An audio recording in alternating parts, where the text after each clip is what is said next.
Saúde a todo mundo, Deus com a paz do Senhor. Amém. Muito bem, vamos ler o livro do Apocalipse, capítulo 12, versículo número 3 até o 10.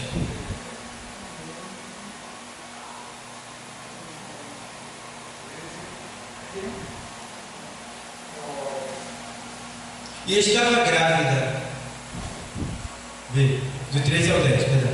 E viu-se do 3 ao 10. E viu-se outro sinal no céu, e eis que era um grande dragão vermelho, que tinha 7 cabeças e 10 chifres, e sobre as cabeças 7 diademas, e a sua cauda levou após si a terça parte das estrelas do céu e lançou-as sobre a terra. E o dragão parou diante da mulher que havia de dar à luz, para que, dando ela à luz, lhe tragasse o filho. E deu à luz um filho, um varão, que há de reger todas as nações com vara de ferro. E o seu filho foi arrebatado para Deus e para o seu trono. E a mulher fugiu para o deserto, onde já tinha lugar preparado por Deus, para que ali fosse alimentada durante 1260 dias. E houve batalha no céu. Miguel e os seus anjos batalhavam contra o dragão, e batalhavam o dragão e os seus anjos, mas não prevaleceram, nem mais o seu lugar se achou nos céus. E foi precipitado o grande dragão, a antiga serpente, chamada o Diabo e Satanás, que engana todo o mundo. Ele foi precipitado na terra, e os seus anjos foram lançados com ele. 10. E ouviu uma grande voz no céu, que dizia: agora chegada está a salvação, e a força, e o reino do nosso Deus, e o poder do seu Cristo, porque já o acusador de nossos irmãos é derribado, o qual diante do nosso Deus os acusava de dia e de noite. Poder sentar, igreja. Obrigado, Deus. Amados, eu li aqui um texto, eu não vou explicar versículo por versículo, pois a hora não nos permite, mas vou dar uma resumida, né? Uma contextualização de todo o contexto. Então, aqui está falando da rebelião de Satanás, da precipitação, ou seja, da queda dele, quando ele foi precipitado para baixo, tá certo? Aqui está falando também da igreja, aqui está falando da igreja no sentido de perseguição, aqui está falando da questão também da grande tribulação, tá bom? E aqui está dizendo bem claro que este dragão vermelho, que aqui está escrito, ele é o próprio Satanás. E está dizendo que ele foi precipitado com seus anjos, né? Seus companheiros, que junto com ele se entraram lá no céu. E aqui o que está acontecendo aqui? É que ele foi precipitado para a terra, para baixo. E ali onde foi que ele achou guarida? Na terra. Por que na terra? Porque na terra é onde está a criação de Deus.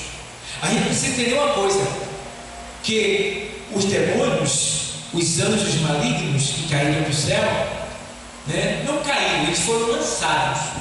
Jamais eles cairiam, mas eles foram lançados pelos anjos de Deus. E eles estão espalhados por todo o universo, todos os planetas, todas as galáxias. Irmão, foi a terça parte do céu. Se juntasse tudo, não cabia no planeta Terra. É muito demônio que existe. Muito. Só para você ter uma ideia, no Evangelho de Marcos 5, capítulo 5, dentro de um homem só tinha 6.340 dentro de um homem só. Veja bem, né? Então, é muitos demônios que estão à solta por aí, trabalhando contra quem? Contra mim e contra você, escravizando os seres humanos, tá? Usando os seres humanos que dá lugar para eles. Então, é muito demônio. E aí a gente vê aqui o Senhor deixando bem claro, mostrando que agora, quando ele foi precipitado, os anjos disseram que agora é chegada a salvação do nosso Deus, pelo seu Cristo, Jesus, né? E a gente vê aqui a perseguição também do diabo, perseguindo a mulher, que a gente vê que essa mulher aqui parece Maria, né? Mas ao mesmo tempo parece a igreja. E a gente vê também que a mulher, depois de ter dado filho, né? Ter dado a luz, ela foi levada para o deserto. E na verdade a gente vê que nós, a igreja do Senhor, nós estamos no deserto. Isso é simbólico. A Bíblia diz que o Senhor tirou o seu povo do Egito e trouxe para onde? Para o deserto. Então a gente saiu do Egito, que é o mundo, e veio para o deserto. Estamos nesse grande deserto, que é o mundo. Ao mesmo tempo, o mundo é simbolizado por um grande mar. Tanto ele simboliza mar, como simboliza um grande deserto. Ou seja, ambos são imensos, né? Ambos são imensos, tanto o mar como o deserto. E nós estamos nesse deserto, sobre um grande mar que simboliza também o mundo de pecado, né? E aí a gente vê que Satanás, ele se utiliza de vários meios para tentar de alguma maneira nos matar, nos destruir. Então aqui está, ele luta contra as forças celestiais, ele luta contra tudo que é de Deus, Satanás. Tudo que é de Deus, ele luta contra. E o pior, a gente ainda tem outro inimigo mais próximo da gente, que vive com a gente todo dia, que dorme com a gente, que vai para todo canto que a gente vai. Que inimigo é esse? Nossa carne, nossa natureza. Porque quando a gente aceitou Jesus, a gente foi liberto dos demônios. Saiu de nós um demônio, um espírito de morte. E aí entrou quem? O Espírito de Deus. Mas a nossa carne, que é a nossa natureza caída, ela não se converteu ainda. Ela continua ímpia. É por isso que às vezes você tem vontade de fazer coisa que é ruim, desobedecer, chamar nome feio, querer, quem sabe, se vingar de alguém, ficar com raiva, resmungar, lembrar do mal que alguém fez há 10 anos atrás. Isso tudo é coisa da carne. Quando você está no Espírito, a carne ela vai lembrar essas coisas, mas isso para você não vai ter efeito nenhum. Você vai dispensar, você vai deixar para lá. Por quê? Porque você não está na carne, você está no Espírito. Entendeu? E nós temos o penhor do Espírito, porque a Bíblia diz que o Senhor nos deu o seu Espírito. Então, o Espírito de Deus, quando a gente recebe Cristo, a gente recebe logo o Espírito Santo de Deus. O Espírito Santo de Deus, ele vem e se funde com o nosso. O que é se fundir? Se uniu com o nosso espírito humano. Para quê, pastor? Para se fortalecer contra os impulsos da carne, que vai dominar a alma. Aí a carne vai dizer assim: olha, é bom que tu homem, rapaz, aquela mulher está afim de tudo, tu tem a tua em casa, mas tu pega ele escondido. Isso é a carne. Aí o espírito do homem está lá, recebendo o impulso, o espírito humano, tá? Mas o Espírito Santo está ligado com o espírito humano. Quando vem o pensamento, o Espírito Santo diz logo para ele: tu está errado. Se tu for por aí, tu se ferra. Tu sabe que Deus não se agrada disso. O Espírito Santo está lá, o nosso espírito. Só, rapaz, tu está em pecado. Tu vai se dar mal. Tu vai para o inferno. Fica lá só, lembrando a gente. E a alma está lá, né? A alma está lá esperando o resultado. Se eu vou aderir ao Espírito de Deus ou ao desejo da minha carne. Se eu aderir ao Espírito de Deus, eu venço a carne e a minha alma continua salva, porque eu estou agradando a Cristo, cuidando da minha alma, obedecendo a Ele, não estou me entregando ao pecado. Mas se eu der ouvido e atender a minha carne, o que é que acontece? Eu entristeço o Espírito Santo de Deus. E aí, na medida que eu vou entristecendo ele e continuando com o meu pecado, o que é que ele vai fazendo? Ele vai se difundindo, ele vai saindo, se afastando, até que ele se afaste de vez. Por quê? Porque eu aderi ao desejo da minha carne, eu preferi pecar, e o Espírito Santo fica em coração que está na prática do pecado. Ele sai. E aí o que acontece? Aí tem que ter cuidado, porque esse nosso inimigo que a gente vive com ele todo dia, que se chama carne, natureza caída, ele quer nos tirar da igreja. A gente vê, teve pessoas que saíram daqui, teve uma contenda tal, saíram daqui entre si. E se for o que? O diabo? Não, foi a carne. Porque o diabo não tem poder contra aqueles que estão sob o domínio de Deus. Porque a Bíblia diz que quem é de Deus, o maligno não lhe toca. A pessoa vai dizer assim: poxa, o diabo está botando um monte de pensamento vindo na cabeça. Você é cristão? É servo de Deus? Então não é o diabo, é a sua carne que está desejando. Está entendendo? Agora o diabo está esperando você o quê? Aceitar. Porque ele está vendo, ele conhece a gente, o diabo conhece a gente, porque a gente já foi escravo dele já. Ele sabe que a gente gosta e que a gente não gosta. Está entendendo? E outra coisa, uma coisa que muita gente não entende, é que o diabo, quando ele vê para mim, ele olha para mim e para você, ele não vê a nossa roupa, ele vê a gente nu. Entendeu? E quando ele vê a gente nu, ele não vê só a gente nu. O diabo não conhece o meu pensamento, mas ele conhece minhas emoções. Por quê? O diabo, ele incorpora o corpo, ele já viveu em nós. Então, pelas correntes elétricas, porque nós somos elétricos, todos nós somos elétricos. Nosso cérebro, ele trabalha com energia no corpo todo, ele manda energia para o corpo todo. Então, essas energias que vêm do cérebro, elas são indicativas. Como assim, pastor? Ou seja, se eu estiver triste, o cérebro vai mandar uma energia para todo o corpo, de maneira tal que eu vou demonstrar essa tristeza. O diabo vai saber que eu estou triste, porque eu estou o quê? Se eu estiver alegre, o cérebro dele vai mandar aquela energia positiva, vai liberar ali os hormônios e tal, que eu vou estar alegre. O diabo conhece quando eu estou alegre, né? O diabo sabe quando eu estou excitado, quando eu estou irado. Ele sabe. Ele só não sabe o que eu vou pensar e o que eu vou fazer se eu não falar. Você está entendendo? Porque só quem conhece o nosso pensamento é Deus. Mas as nossas emoções, o diabo sabe. Ele conhece. De acordo com nossas palavras e a nossa forma de agir, ele já sabe o que a gente está querendo. Entendeu? Por isso que a gente tem que ter cuidado com nossas palavras, com o nosso comportamento, com as promessas que a gente fez de ser fiel ao Senhor.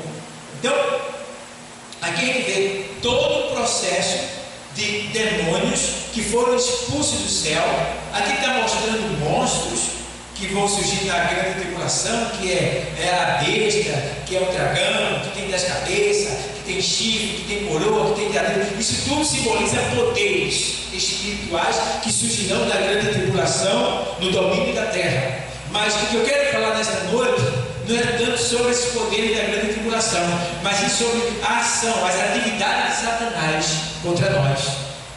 A gente vê, por exemplo, que em Efésios 4, 27, o que é que diz lá? Vamos lá, aos Efésios 4, 27, o texto sagrado do Senhor, ele diz assim: não deis lugar ao diabo.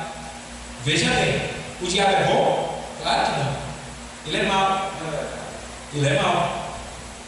Então o Senhor está dizendo aqui: não deis lugar ao diabo. Eu vi um casal que estava discutindo, brigando. Aí eu disse para ele: eita, vou para a cama deitar. Vou ficar um de costas para o outro. E no meio ali está o demônio. O demônio que separa os dois. Porque quando ele diz aqui, ó, não deixe lugar ao diabo, lugar. Entendeu? Quando você está junto, não há espaço para o diabo entrar no meio de você. Quando você está unido, quando você está em paz, não tem lugar para ele. Mas quando você está irado, com raiva, brigado, discutindo, você abre espaço. Ele está ali, esperando a reação dos dois. Então a gente precisa ter esse cuidado, né? Não deixe lugar ao diabo. Quer dizer que muita gente dá lugar a ele.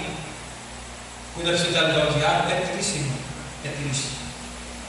Coisas que a gente pode dizer, por exemplo, murmuração, falta de perdão, falta de amor, negligência na obra. Tudo isso aproxima o diabo de nós. Ele não pode nos pegar de supetão, de imediato, mas ele fica se aproximando, e com isso a gente vai abrindo brecha para ele atuar na nossa vida. E a vida da nossa vida não é nem sempre a gente, às vezes é um filho, um marido, um objeto, alguma coisa. Ele encontrou liberdade porque a gente rompeu a nossa blindagem pelo fato de a gente estar fazendo algo que é dele, murmurando, falta de perdão, ira no coração, desejo de vingança, ódio, pornografia e outras coisas mais. Então aquela proteção que Deus nos deu é rompida, abre-se uma brecha, aí ele entra. Aí o Senhor está dizendo: não deixe lugar ao diabo. Que se ele veio para roubar, matar e destruir, isso é bom? Não, isso é mal. Se eu der lugar a esse cara, olha o que ele vai ver na minha vida. Uma dessas três coisas, ou quem sabe as três de uma vez só. Então, não deixe lugar ao diabo. Essas são as atividades de Satanás. Ele tenta ganhar espaço na vida dos cristãos, entendeu? E aí ele sai lançando os convites. E quantos cristãos nesses últimos dias têm dado lugar ao diabo? Às vezes de madrugada, assistindo coisas impuras, né? Às vezes conversando com o outro, coisa que não é do agrado de Deus, que Deus está no negócio, né? E tem muitas coisas que a gente faz sem analisar, que a gente está dando lugar ao diabo. Então a gente tem que ter cuidado, porque quando ele se aproxima, só vai atrasar a nossa vida. Ele vem com tudo que não presta. Então a gente precisa o quê? Aderir mais a Deus, para que a gente possa ter mais vitória na nossa vida. Os problemas virão, mas com Cristo nós seremos mais do que vencedores. Ele cega a mente dos incrédulos. 2 Carta aos Coríntios 4:4. Se você ver, você vai ver que o Senhor, ele usa o apóstolo para escrever isso aqui. Eu acho muito bonito essa parte, quando ele diz assim, nos quais o Deus desse século cegou os entendimentos dos incrédulos, para que não lhe resplandeça a luz do Evangelho da glória de Cristo, que é a imagem de Deus. Veja, aqui está dizendo que o diabo, o Deus desse século, ele cega o entendimento dos incrédulos. O que é incrédulo? Uma pessoa que não obedece a Deus. Não é quem não crê em Deus, não acredita em Deus. Tem gente que diz: eu acredito em Deus, mas acreditar não é crer. No sentido bíblico, não, porque no grego, acreditar, crer é uma coisa, acreditar é outra. Crer no grego é fazer o que Deus está te mandando fazer. Crer no grego é fazer o que Deus está te mandando fazer. E acreditar é relativo. Todo mundo acredita em alguma coisa, é normal. Eu posso acreditar, eu não preciso fazer nada para acreditar, eu só digo que acredito. É diferente. Agora, crer é outra coisa. Crer é fazer aquilo que foi mandado. Quando eu digo que eu creio em Cristo e eu não faço o que Ele me mandou, eu não creio nele. Eu sou incrédulo. E aí o que acontece? O diabo cega o meu olho, não, o olho do meu entendimento. Ou seja, eu não vou conseguir entender a palavra. Eu venho para a igreja, ouço a palavra, mas eu nem ligo. Eu não ligo. Por quê? Ele já cegou o olho do entendimento. Então a gente não ouve por esse ouvido, espiritualmente falando. A palavra entra por aqui. Mas a gente ouve pelo olho do entendimento. Na verdade, esse olho do entendimento é o ouvido da alma. Porque é o olho do entendimento. Quando ele é cegado, o homem não entende mais nada, a mulher não entende mais nada. Aí fica com raiva de crente, com raiva do pastor, com raiva da igreja, não lê mais Bíblia, não ora, não se consagra, não está nem aí. Por quê? Ele teve o olho do seu entendimento cegado. E quem é cego, vê alguma coisa? Não vê nada. Está no escuro. Que quer dizer que a pessoa está em trevas, em pecado. Então a gente precisa entender que se nós demos brecha para o diabo, ele vai cegar o nosso olho do entendimento. E aí a gente não vai entender mais nada. Tudo que a gente ouviu não vale mais a pena. O que a gente fazia para Deus não faz mais. A gente não tem aquilo como importante, a gente não valoriza mais. E aí o que acontece? Foi cego. O Deus desse século cegou o meu entendimento. Então, para que isso não aconteça, eu preciso estar sempre colocando o colírio dos céus nos meus olhos. O Senhor diz isso em Apocalipse capítulo 3. Aconselho de mim, compre ouros provados do céu, vestes brancas para que te vista e colírios para que use os teus olhos. Então, a gente precisa usar esse colírio nos nossos olhos, que é o colírio da palavra de Deus, que nos dá entendimento, para que o diabo não venha cegar o nosso olho do entendimento. Amém, igreja? Então, tem mais aqui ainda. A gente vê que ele trabalha muito, ele engana as pessoas com suas astúcias. Veja a segunda carta aos Coríntios 11:3.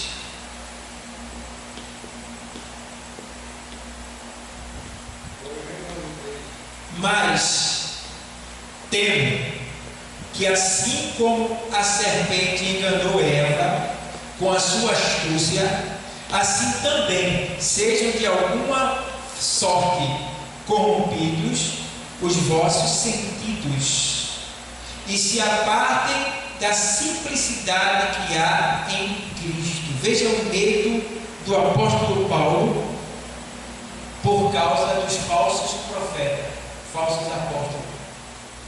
Aí Paulo estava dizendo: olha, eu tenho zelo de vocês, como tenho de Deus, porque vos tenho preparado para vos apresentar como uma virgem pura a um marido, a saber, Cristo. Paulo estava preocupado com o povo daquela igreja de Corinto, porque ele sabia que ia se levantar muitos falsos apóstolos, doutores da lei, que iriam pregar heresia, mentira. Entendeu? Eu estava ouvindo, por exemplo, vamos lá, vocês estão aqui sendo doutrinados, disciplinados com a palavra de Deus, para a glória de Deus. Aí chega alguém aqui, longe de mim, e diz para você: olha, por que você não joga? Você não tem nada, tu não tem nada, vocês não tem nada, vocês são pobres, pai. Poxa, joga no bicho. Jesus. Olha, joga no pé da computação, rapaz, tu tira um carro. Eis a questão. Você diz assim: poxa, eu estou esperando em Deus, eu espero em Deus e no homem. Eu vi um pastor, ele dizendo na internet que o crente podia jogar na loteria. Eu disse: poxa, por isso que esse pastor tem uma multidão de gente na internet, ele ganha muito dinheiro lá. Porque todo mundo vai para esse pastor, né? Aí ele ganha dinheiro na internet. É YouTube. Eu não tenho só 8.000 seguidores no meu canal. Aí, e vai ser que o pastor que diz assim: se você for jogar na loteria, você está pecando. Porque é contravenção, é aposta, é ganhar dinheiro ilícito. Então, você está pecando. Ele diz que não está pecando, a pessoa pode jogar, não tem problema nenhum. Então, assim é muito bom você aceitar Jesus e viver com Jesus e participar das ofertas do mundo. Não é verdade? Afinal de contas, eu tenho fé ou não tenho nele? Ele não diz que ele é o dono do ouro e da prata? Entendeu? Você tem situação assim, você ser tentado, meu Deus do céu, chegar assim, mas meu Deus, me segura, eu creio que o Senhor vai me dar, estou esperando o Senhor. Entendeu? Então, a gente precisa ter fé e acreditar que Deus vai mandar, Deus vai fazer, Deus vai agir, Deus vai tomar uma providência. Entendeu? Então, é isso que precisamos. E nesse caso aqui, Paulo estava com medo que os irmãos ali, eles sofressem ataque de falsos doutores. E os falsos doutores, eles são assim, ele facilita para você, porque na verdade o que vale para ele é o que você dá para ele, o seu dízimo, a sua oferta. Então, eu não vou constranger os irmãos, porque os irmãos não vão vir para cá. Se começar a cobrar muito do irmão, ele não vai para cá.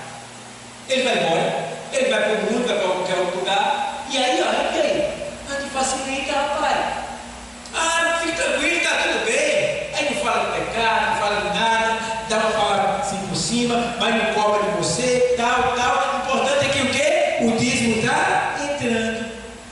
você indo para o inferno, ele vai também, mas você está indo. Aí é por isso que Jesus diz assim: olha, conhecereis a verdade, e a verdade vos. Tem gente que não lê a Bíblia, não procura a verdade, entendeu? Quando o Senhor diz lá em Mateus 11:28, vinde a mim todos que estão cansados e oprimidos, ele estava vendo um povo que estava oprimido pela religiosidade. Os fariseus e escribas, os homens da lei, ele botava fardo nas pessoas que ele não movia nem por dedo. Ou seja, ele mandava você fazer, mas não fazia. Jesus ficou tão irado, porque o que ele mandava você fazer estava certo, mas ele não fazia. Quem tem que fazer primeiro é quem manda. Entende? Eu estou aqui ensinando, mas eu tenho que viver para ensinar. Então o que acontece? Eles mandavam e não faziam. Aí Mateus 23 na sequência, o Senhor diz assim: olha, os escribas e fariseus, escriba é quem? Escriba é quem fazia a Bíblia, copiava a Bíblia. E fariseu eram os religiosos naquele tempo. Os escribas e fariseus se assentam na cadeira de Moisés. Tinha uma cadeira em frente à sinagoga, onde eles se sentavam para julgar as causas do povo, religiosas. Então, ele dizia assim: você está errado, rapaz, você tem que cumprir com a lei, faça o que o Torá está mandando, faça o que Deus está mandando. Mas ele não fazia. Aí o Senhor disse: olha, os escribas e fariseus se assentam na cadeira de Moisés. Fazei tudo que ele vos manda fazer, mas não procedai com suas obras, ou seja, não faça o que eles fazem, porque eles mandam e não fazem. Entendeu? Então, mesmo eles estando errados, o Senhor disse assim: não tem nada, não, faça. Faça. Uma vez o Senhor disse assim: o cara todo errado, você mostrar meu erro para mim, dizer que eu estava errado. Eu disse para ele assim: e você, o que ele estava falando, era verdade? É, mas não tem direito nem é porque não tem assim. Você devia agradecer a Deus. Ah, mas ele não viu, tudo bem, mas o que ele falou foi verdade? Foi, então, rapaz.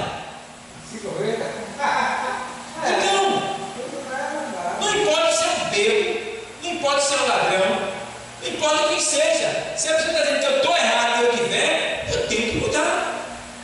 Agora, porque eu sou cristão, tu não sou, tu vem me dizer que eu estou errado, eu não vou aceitar. Tem que aceitar. E outra coisa, e agradeça a Deus porque ele disse que estava errado. Ele está livrando tudo para o inferno. Ele está indo para o inferno, mas está dando livramento para tu. Porque ele avisou para tu que tu está errado. Entendeu? Mas tem gente que não quer ser corrigido, né? E tem outros que são piores. Só aceito se Deus me corrigir. Deus não vai vir aqui não, meu filho. É a palavra e alguém. Teve uma hora que o profeta Balaão ia cometer um erro. E quando ele foi cometer o erro, Deus botou um anjo na frente dele para impedir ele chegar até lá a Balaque, onde ele ia amaldiçoar o povo de Deus. Número 22 na sequência. Aí o que acontece? Deus apareceu um anjo na frente de Balaão. Balaão estava tão cego que não viu o anjo. Mas a jumenta de Balaão viu o anjo. Quando a jumenta de Balaão viu o anjo, ela teve temor, porque os animais têm mais temor do que os seres humanos. Você vê, Deus chamou o povo do mundo antigo para entrar na arca. Quem foi? Ninguém, só Noé e sua família. Mas vê se os animais não vieram se matar. Cada animal pegou sua namorada, do lado, vamos lá. Cada entrou no seu casalzinho, Os impuros foram 7. E os puros foram 7, né? Os impuros, um de cada um, lá o casalzinho, entrando. Os animais atendem mais a Deus do que o ser humano. Entendeu?